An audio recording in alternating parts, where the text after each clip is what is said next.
نحمده ونصلي على رسوله الكريم اما بعد فاعوذ بالله من الشيطان الرجيم بسم الله الرحمن الرحيم يا ايها الذين امنوا قوا انفسكم واهليكم نارا وقودها الناس والحجارة عليها ملائكة غلاظ شداد لا يعصون الله ما امرهم ويفعلون ما يؤمرون وقال النبي صلى الله عليه وسلم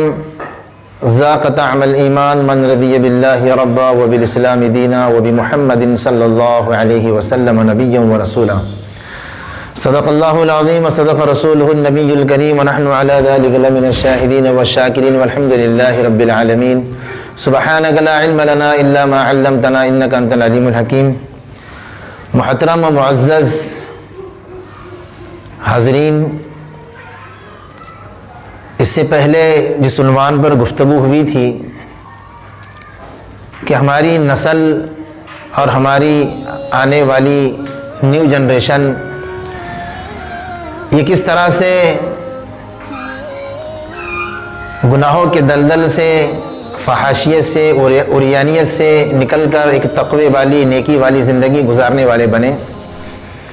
اس کے متعلق چند باتیں پیش کی گئی تھی۔ لہٰذا آج بھی اسی موضوع کو آگے بڑھاتے ہوئے چند گزارشات آپ حضرات کی خدمت میں پیش کرنا مقصود ہے۔ سب سے پہلی بات تو یہ ہے کہ ہماری اولاد کی تعلیم و تربیت، اس لیے کہ جب شروعی زمانے سے، بچپن کے ہی زمانے سے ہماری اولاد کی صحیح تعلیم اور صحیح تربیت ہوگی تو جو بچپن کے اندر ان کے ذہنوں میں بٹھایا گیا ہے، جو اعمال، جو عقائد ان کے ذہنوں کے اندر بچپن میں تعلیم اور تربیت کے ذریعے سے، ماں باپ کی محنت کے ذریعے سے بچوں کے ذہنوں میں فٹ کیے گئے ہیں، تو وہی پھر انشاءاللہ آگے پوری زندگی، موت تک وہ چیزیں ان کے کام آوے گی۔ اسی کو اللہ رب العزت نے قرآن مقدس میں ارشاد فرمایا ہے، یا ایھا الذین آمنوا قوا انفسکم واہلیکم نارا، کہ اے ایمان والو تم اپنے آپ کو بھی اور اپنے اہل و عیال کو بھی جہنم کی آگ سے بچاؤ، اس آگ سے بچاؤ کہ جس آگ کا ایندھن کوئلہ، لکڑی اور دنیا کے گیس اور دنیا کی چیزیں نہیں ہیں، بلکہ وہ جہنم کی آگ کو پتھر اور انسانوں کے ذریعے سے دہکایا جاتا ہے۔ وہ دنیا کی طرح آگ نہیں ہے، دنیا کی آگ کی طرح نہیں ہے، بلکہ وہ آگ ایسی خطرناک اور زبردست ہے کہ دنیا کی آگ اس کے مقابلے میں 1% ہے تو وہ آگ 70 گنا زیادہ بڑھی ہوئی ہے۔ جیسے دنیا کی آگ کسی کو لگ جاوے اور اس کا خالی اوپر کا چمڑا 60% جل جاوے تو ڈاکٹر ہم سے کہتے ہیں کہ اب اس کی کوئی گارنٹی نہیں ہے۔ کیوں؟ اس لیے کہ اس کا 70%، 60% اس کا اوپر کا چمڑا جلا ہے، تو اسی میں آدمی مر جاتا ہے۔ لیکن جہنم کی آگ کا معاملہ یہ نہیں ہے، بلکہ جہنم کی آگ چمڑا جلاتی ہے، گوشت جلاتی ہے، ہڈیاں جلاتی ہے، یہاں تک کہ انسان کے دل تک پہنچتی ہے، التی تطلع علی الافئدہ۔ تو وہ آگ ایسی خطرناک ہے کہ وہ دل کو بھی جلا کے خاکستر کر دیتی ہے، انسان کو پھر موت آئے گی، پھر دوبارہ اس کو زندہ کیا جائے گا۔ تو اس جہنم کی آگ سے اپنے آپ کو بھی، اپنے اہل و عیال کو بچانے کی فکر کرو۔ تو ہم کیسے بچائیں گے، کیسے کریں گے؟ تو سب سے پہلے تو ہم ہمارے اولاد کی دینی اعتبار سے تعلیم اور تربیت کریں۔ اگر ہم نے شروع ہی سے اللہ کی محبت، اللہ رب العزت کے احکامات کی محبت، حضور اکرم صلی اللہ علیہ وسلم کی محبت، الفت ہمارے بچوں کے دلوں میں پیدا کر دی، محنت کر کے اور جو ہے اپنے اولاد کو وقت دے کر اور اپنی اولاد کی نگرانی کرتے ہوئے اگر ہم نے ان اعمالوں کو اپنے گھروں میں اختیار کر لیا تو یقیناً اللہ رب العزت ہماری اولاد کی تعلیم اور تربیت کے نتیجے میں پھر ان کو نیک اور صالح بنائیں گے، ان کو باحیا بنائیں گے، ہاں ان کو بے حیائی نہیں بنائیں گے، ان کو شراب کا عادی، جوئے کا عادی۔ آج ہم دیکھتے ہیں کہ ہماری اولادیں گناہوں کے دلدل میں پھنستی چلی جا رہی ہے،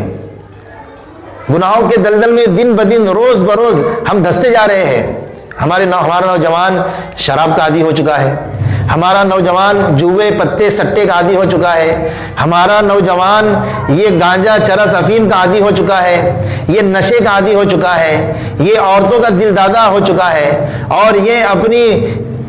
خواہشات کو غلط جگہ پورا کرنے کا عادی ہو چکا ہے، آج اس کا نتیجہ یہ ہے کہ ہم نے ہماری اولاد کی دینی اعتبار سے تعلیم اور تربیت نہیں کی، ان کے اخلاق کیسے اچھے بن جاوے، ان کا ایمان کیسے صحیح درست ہو جاوے، ان کے اخلاق اور ان کے اعمال کیسے بن جاوے، ان کا کردار کیسے بنے، ہم نے ذرہ برابر بھی اس کی فکر نہیں کی۔ ورنہ ایک زمانہ تھا کہ اللہ والے جو جتنے بھی اللہ والے گزرے ہیں، آپ ان کی جو ہسٹری پڑھیے، آپ ان کے جو ہے حالات پڑھیے، خواجہ نظام الدین اولیاء رحمۃ اللہ علیہ، خواجہ اجمیری رحمۃ اللہ علیہ، معین الدین چشتی اجمیری رحمۃ اللہ علیہ، خواجہ بختیار کاکی رحمۃ اللہ علیہ، آپ جس اللہ والے کی بھی ہسٹری اور تاریخ اٹھا کر پڑھیں گے، آپ کو پتہ چلے گا کہ وہ اس مقام پر، اس مرتبے پر، ولایت کے اعلیٰ مقامات پر، اعلیٰ درجے پر کیوں پہنچے، کب پہنچے؟ ان کے پیچھے ان کے ماں باپ کی محنت کا نتیجہ ہے، ان کے ماں باپ کی تعلیم اور تربیت کا نتیجہ ہے کہ وہ اس مقام پر پہنچے۔ خواجہ معین الدین اجمیری رحمۃ اللہ علیہ ایک مرتبہ سفر کر کے واپس آئے تو بڑے خوش، ماں نے پوچھا بیٹا بڑے خوش نظر آ رہے ہو، کیا بات ہے؟ کہا کہ امی جان خوشی کی تو بات ہے، میں نے سفر کیا اللہ کے دین کی محنت کے لیے، تو اتنے ہزار لوگوں نے میرے ہاتھ پہ ایمان قبول کیا، اور اتنے لاکھ لوگوں نے ہیں جو مسلمان تھے لیکن نام کے مسلمان تھے، انہوں نے میرے ہاتھ پہ توبہ کی اور میرے ہاتھ میں بیعت کی، تو میرے تو بڑی خوشی کا موقع ہے۔ ماں نے کہا کہ بیٹا یہ تیرا کمال نہیں ہے بلکہ یہ کمال تو میرا ہے، یہ کمال میرا ہے۔ ماں نے بیٹا پریشان ہو گیا، خواجہ معین الدین اجمیری رحمۃ اللہ علیہ پریشان ہو گئے کہ سفر میں نے کیا، سفر کی صعوبتیں میں نے برداشت کی، بھوک پیاس میں نے برداشت کی، اور اتنا لمبا سفر میں نے طے کیا، اس میں تو ماں کا کوئی دخل ہی نہیں ہے، اور ماں کہہ رہی ہے کہ میرا کمال ہے۔ خواجہ معین الدین اجمیری رحمۃ اللہ علیہ نے اپنی والدہ سے پوچھا کہ امی جان کیسے آپ کا کمال ہے؟ والدہ نے کہا کہ بیٹا جب تم چھوٹے تھے، جب تم دودھ پیتے تھے، میں نے کبھی بھی زندگی میں تمہیں بغیر وضو کے دودھ نہیں پلایا، یہ اس کا نتیجہ ہے کہ اللہ رب العزت نے آج تمہیں اس مقام پر پہنچایا۔ پتہ یہ چلا کہ جب ماں باپ نیک اور متقی اور پرہیزگار ہوتے ہیں، وہ اپنی اولاد کو بھی نیکی اور تقوی وراثت میں دیتے ہیں۔ ہم سمجھتے ہیں کہ یہ صرف دنیا کے مال و متاع وراثت میں اولاد کو تقسیم ہوتے ہیں، نہیں، بلکہ میرے بھائی بزرگ اور دوستو، جیسے ظاہری میراث تقسیم ہوتی ہے، جائیداد مکانات اولاد میں تقسیم ہوتے ہیں، ایسے ہی ماں باپ کے افعال، ماں باپ کے اعمال، ماں باپ کا کردار، ماں باپ کے اخلاق، یہ سب کچھ اپنی اولاد میں منتقل ہوتا ہے، وہ بھی وراثت میں ملتا ہے۔ اگر ہم چاہتے ہیں کہ ہماری اولاد نیک بنے، ہماری اولاد صالح بنے، ہماری اولاد ہماری آنکھوں کی ٹھنڈک کا ذریعہ بنے، ہماری خدمت گزار بنے، تو مجھے اور آپ کو چاہیے کہ ہم اپنی اولاد کی دینی اعتبار سے تعلیم اور تربیت کریں، اور اس کی ہمہ ہم متوجہ ہو کر فکر کریں کہ کس طرح سے میرے بچے کا تعلق اللہ سے جڑ جائے، میرے بچے کا تعلق حضور اکرم صلی اللہ علیہ وسلم کی سنتوں سے ہو جائے، میرا بچہ کس طرح سے اللہ کا اور اللہ کے نبی کا اطاعت گزار وفا شعار کیسے بن جاوے۔ تو ہمیں اس کے لیے فکر اور محنت اور کوشش شروع سے کرنا پڑے گی، اپنے بچوں کا ذہن دینی ذہن بنانا پڑے گا۔ اللہ تعالیٰ سے دعا ہے کہ اللہ تعالیٰ مجھے اور آپ کو، ہم تمام کو کہیں بھی باتوں کے مطابق عمل کرنے کی توفیق عطا فرمائے۔ وما علینا الا البلاغ المبین۔ السلام علیکم ورحمۃ اللہ وبرکاتہ۔